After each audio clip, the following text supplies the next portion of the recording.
जी दोस्तों, मैं हूं इसाक अब्बासी और आज की इस वीडियो में हम जो है वो एप्लीकेशन ऑफ एक्सपोजिटिव राइटिंग की बात करने जा रहे हैं।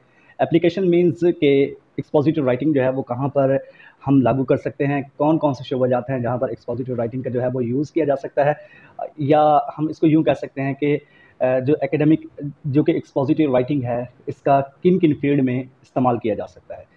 तो मैं यहाँ पर जो आपके साथ क्वेश्चन डिस्कस करने जा रहा हूँ ये 10 पॉइंट है और आप जो है वो ये 10 नंबर के लिए एटलीस्ट लिखा जाएगा एडीपी के सिलेबस में। अगर 5 नंबर में पूछ ले तो आप ये पॉइंट सारे डिस्कस कर लें, लेकिन थोड़ा सा इसको शॉर्ट कर लें। पॉइंट एटलीस्ट जो है वो आप कोशिश करें कि सारे के सारे डिस्कस कर लें। तो शुरू करते हैं। सबसे पहले जो है वो हमारे पास आ जाता है एकेडमिक एसेज। तो इसमें हम यूँ कह सकते हैं कि expository writing helps student explain ideas clearly in school और कॉलेज असाइनमेंट। तो एक्सपोजिटिव राइटिंग जो होती है वो हेल्प करती है उन स्टूडेंट्स की कि वो एक्सप्लेन करें अपने आइडियाज़ को क्लियर तरीके से स्कूल और कॉलेज की जो असाइनमेंट होती है। It is used in essays to describe, compare और एनालाइज टॉपिक्स। तो जो एकेडमिक एसेज में एक्सपोजिटिव राइटिंग है इसका यूज़ किया जाता है डिस्क्राइब करने के लिए चीज़ों को कंपेयर करने के लिए और चीज़ों को एनालाइज करने के लिए। The focus is on fact and logic. जो फोकस मेन होता है, जो मेन फोकस होता है वो फैक्ट और लॉजिक के ऊपर होता है, नॉट पर्सनल ओपिनियन, और अपनी ज़ाती राय इसमें शामिल नहीं होती। This helps teachers see how well a student understand the topic. तो ये मदद देती है कि किस तरीके एक जो टीचर है वो इस चीज़ को अंडरस्टैंड करता है कि किस तरीके से जो स्टूडेंट है वो टॉपिक को अच्छे तरीके से समझ चुके हैं। नेक्स्ट हमारे पास आ जाता है text book and educational materials. तो text book use expository writing to teach student about different subject. Text book भी है, ये भी यूज़ करती है एक्सपोजिटिव राइटिंग को अपने स्टूडेंट को डिफरेंट सब्जेक्ट के बारे में टीच करने के लिए, पढ़ाने के लिए।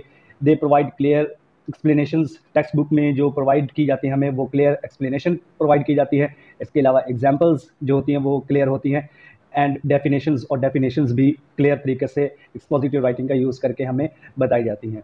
This makes learning easier and more organised. इससे क्या होता है कि जो सीखने के जो अमल होता है वो ईजी हो जाता है और बेहतरीन तरीके से ऑर्गेनाइज होता है। Student can understand difficult topics step by step, और स्टूडेंट जो होते हैं वो डिफ़िकल्ट टॉपिक्स को स्टेप बाय स्टेप जो है वो सीख लेते हैं। इसके बाद हमारे पास आ जाता है तीसरा जो टॉपिक है या तीसरा फील्ड जो है जिसमें हम यूज़ कर सकते हैं, न्यूज़ आर्टिकल्स हैं। और इसको कुछ यूँ लिखा हुआ है, मैंने news article use expository writing to explain current events. बहुत सारे ऐसे न्यूज़ आर्टिकल्स हैं जो कि एक्सपोजिटिव राइटिंग का यूज़ करते हैं मौजूदा सूरत हाल को एक्सप्लेन करने के लिए। They provide fact and background information with out adding personal opinions. तो ये फैक्ट और बैकग्राउंड इन्फॉर्मेशन प्रोवाइड करते हैं विदाउट पर्सनल ओपिनियन, अपनी राय के बगैर। This helps readers understand what happened and why it's important. तो इसमें ये बताया जाता है जो रीडर्स हैं उनको अंडरस्टैंड करवाया जाता है कि कौन सी चीज़ जो है वो इम्पॉर्टेंट है और क्या वाक़या हुआ था। Good journalism is based on clear and fair reporting. जो एक अच्छी जर्नलिज्म होती है ये क्लियर और ईमानदारी के साथ जो है वो रिपोर्टिंग करती है। इसके बाद हमारे पास नेक्स्ट आ जाता है how to guide and manuals.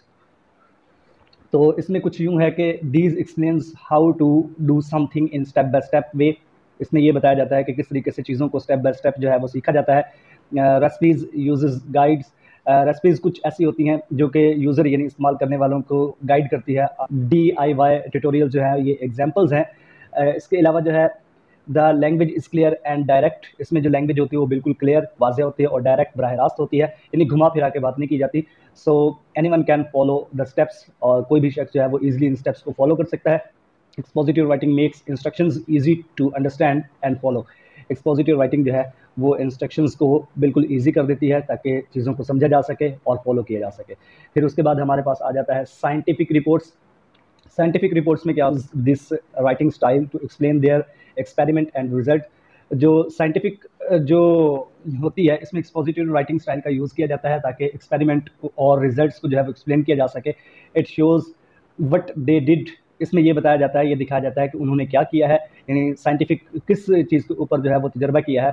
How they did it, और किस तरीके से उन्होंने ये काम किया है। एंड व्हाट दे फाउंड, और उन्हें इस तजर्बे के बाद क्या चीज़ जो है वो नहीं मिली है। There are no opinions. इसमें अपनी ज़ाती राय शामिल नहीं होती, जस्ट डाटा एंड फैक्ट्स। सिर्फ डाटा दिया जाता है और फैक्ट्स के बारे में बताया जाता है।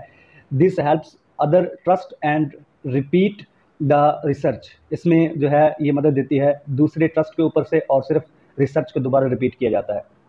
फिर हमारे पास आ जाता है नंबर 6 के ऊपर बिजनेस रिपोर्ट्स एंड प्रपोजल्स। तो एक्सपोजिटिव राइटिंग का जो यूज़ है वो बिजनेस रिपोर्ट्स एंड जो इसमें हमारे प्रपोजल्स हैं इसमें भी किया जा सकता है। In business people use expository writing to share facts, ideas और प्रोग्रेस। बिजनेस में भी जो लोग हैं एक्सपोजिटिव राइटिंग का यूज़ करते हुए अपने फैक्ट्स, आइडियाज़ और प्रोग्रेस को जो है वो शेयर करते हैं लोगों के साथ। रिपोर्ट्स मस्ट बी क्लियर, जो रिपोर्ट्स हैं वो बिल्कुल क्लियर होनी चाहिए and focused on real information, और ज़्यादातर फोकस जो है वो रियल इन्फॉर्मेशन के ऊपर होना चाहिए। This helps managers and teams make better decisions. ये चीज़ मदद देती है मैनेजर्स की और टीम की कि वो बेहतर से बेहतर जो है वो डिसीजन कर सकें, फैसले कर सकें। It is also used in proposals to explain a plan और प्रोजेक्ट। इसके अलावा प्रपोजल्स में भी इसका यूज़ किया जा सकता है जिसमें कोई प्लान या कोई प्रोजेक्ट जो है वो दिया जाए। इसके बाद हमारे पास 7वें नंबर पर आ जाता है टेक्निकल राइटिंग। टेक्निकल राइटिंग में किस तरीके से यूज़ किया जा सकता है एक्सपोजिटिव राइटिंग को। This is used for writing instructions. तो ये एक्सपोजिटिव राइटिंग जो है वो ये बेहतरीन तरीका है इंस्ट्रक्शंस को जो है वो एक्सप्लेन करने के लिए, और एक्सप्लेनेशंस ये किस चीज़ के बारे में वजाहत देने के लिए अबाउट टेक्नोलॉजी और मशीन्स, टेक्नोलॉजी के बारे में या मशीन्स के बारे में। फॉर एग्जांपल्स, जैसे कि मिसाल के तौर पर मैनुअल्स फॉर कंप्यूटर्स और apps are written in this way. जो कंप्यूटर के मैनुअल होते हैं, यानी किस तरीके से आपने कंप्यूटर को चलाना है, किस तरीके से इसको रन करना है, और या ऐप्स को जो है वो आप लोगों ने रन करना है, ये सारे के सारा एक्सपोजिटिव राइटिंग स्टाइल में लिखे जाते हैं। The language is simple, language सादा होनी चाहिए और सो यूज़र कैन अंडरस्टैंड इट, ताकि जो यूज़र्स हैं वो इसको आसानी से समझ सकें। विदाउट बीइंग एक्सपर्ट, किसी बगैर एक्सपर्टी के, it helps people use tools safely and correctly. ये इसमें भी मदद देती है कि एक जो बंदा है, जो लोग हैं वो टूल्स को आसानी के साथ जो है वो यूज़ कर सकें। नेक्स्ट हमारे पास आ जाता है web content and blog post. तो एक्सपोजिटिव राइटिंग का जो यूज़ है या एप्लीकेशन है वो वेब कंटेंट और ब्लॉग्स के जो पोस्ट हैं इसमें भी किया जाता है। तो educational blogs or websites use expository writing to inform readers. जो एजुकेशनल ब्लॉग्स होते हैं या वेबसाइट होती हैं वो एक्सपोजिटिव राइटिंग का यूज़ करती हैं अपने रीडर्स के लिए। They explain ideas clearly. तो ये अपने आइडियाज़ को बिल्कुल क्लियर तरीके से जो है वो एक्सप्लेन करते हैं। Like how to study better, किस तरीके से आप बेहतर तरीके से स्टडी कर सकते हैं, और व्हाट इज़ क्लाइमेट चेंज, या क्लाइमेट चेंज क्या होता है, इसके बारे में आपको एक्सपोजिटिव राइटिंग में एक्सप्लेनेशन दी जाती है। The writing is simple and useful for online readers. Writing जो होती है वो बहुत ही सिंपल और यूजफुल होती है ऑनलाइन रीडर्स के लिए।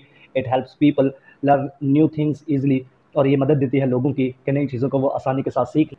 तो फिर हमारे पास आ जाता है स्पीचेस एंड प्रेजेंटेशंस।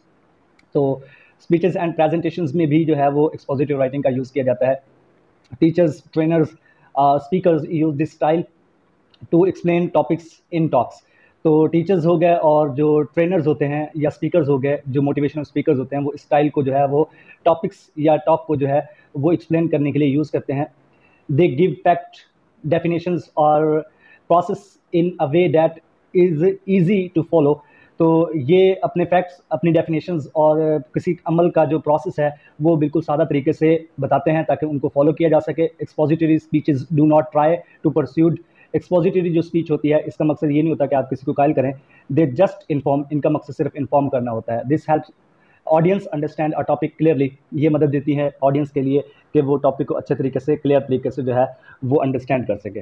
लास्ट में हमारे पास आ जाता है examinations and test questions. Many test questions ask student to explain something. बहुत सारे ऐसे टेस्ट क्वेश्चंस होते हैं जिसमें किसी चीज़ को जो है ये पूछा जाता है कि आप इस चीज़ को एक्सप्लेन करें। Student use expository writing to give clear and short answers.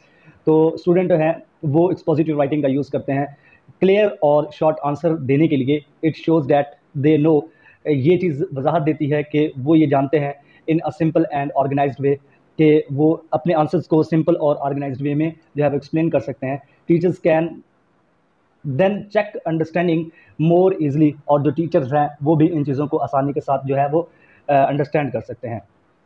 तो there are few examples of many applications of expository writing. तो यहाँ पर हमने बहुत सारी जो है वो एग्जांपल्स जो हैं वो एक्सपोजिटिव राइटिंग के यूज़ के बारे में या एप्लीकेशन के बारे में बता दी हैं। Expository writing is an essential skill. तो एक्सपोजिटिव राइटिंग जो है ये एक बहुत ही लाजमी स्किल है that can be applied in various field, जो बहुत सारे मुख्तलिफ फील्ड में यूज़ की जा सकती हैं, एंड इंडस्ट्रीज़ और बहुत सारी सनत के जो इदारे हैं, जो सनत से रिलेटेड जो फैक्ट्रीज़ वगैरह हैं वहाँ पर भी इनका यूज़ किया जा सकता है टू कम्युनिकेट कॉम्प्लेक्स इन्फॉर्मेशन इफेक्टली, ताकि जो कॉम्प्लेक्स इन्फॉर्मेशन है इसको इफेक्टिव तरीके से कम्युनिकेट किया जा सके। तो दोस्तों नेक्स्ट वीडियो में हम जो है वो डिस्कस करेंगे एक्सपोजिटिव राइटिंग के जो की करैक्टरिस्टिक्स हैं, इनके ऊपर हम डिटेल के साथ बातचीत करेंगे। तो आज की वीडियो में बस इतना ही। अल्लाह हाफिज़, अल्लाह निगहबान।